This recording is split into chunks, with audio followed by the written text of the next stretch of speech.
Right, so welcome everybody to tonight's topic. I will be facilitating this evening with some help from my trusty coaches who are here. We're going to start tonight by talking about gut health and digestion.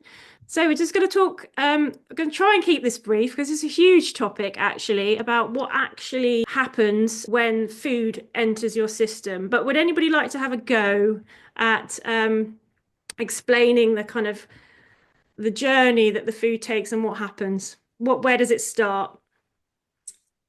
In the mouth. Chewing. Chewing. Yeah. Yeah. Yeah. So in the mouth, we have bacteria. We have beneficial bacteria that actually sort of kickstart that process.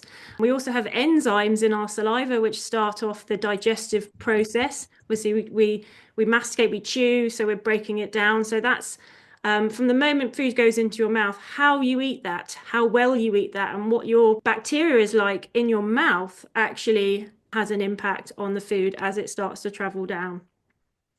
Then it travels down into your stomach, and there is a process.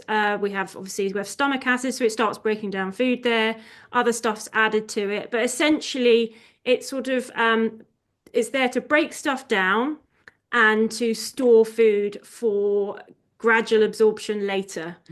So it then travels through to your small intestines, which is where the majority of the nutrient absorption happens. And you can see on this picture, that's the big squiggly worm in the middle. It takes a long time to go through there, and that's where we mix with more enzymes and all the gut bacteria, and that's where you get all this sort of the magic happen, where all of these different compounds are separated and then absorbed through the gut lining and to be used by the body.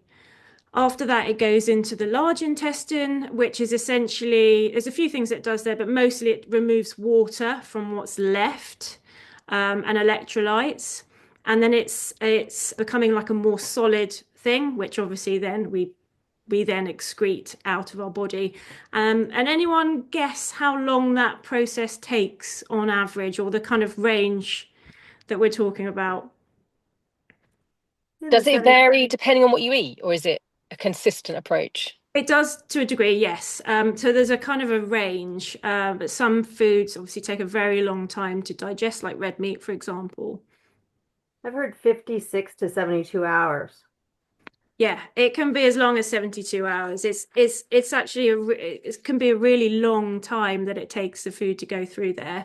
And obviously it's fermenting as it's going. And what we don't want is food to be hanging around for too long in the gut, which is one of the reasons why we need to have a really fiber-rich diet and drink plenty of water, because we want things to flow quickly, not too quickly, that would be diarrhea, but to flow pretty quickly, to make sure that things aren't hanging around for too long, getting a bit nasty.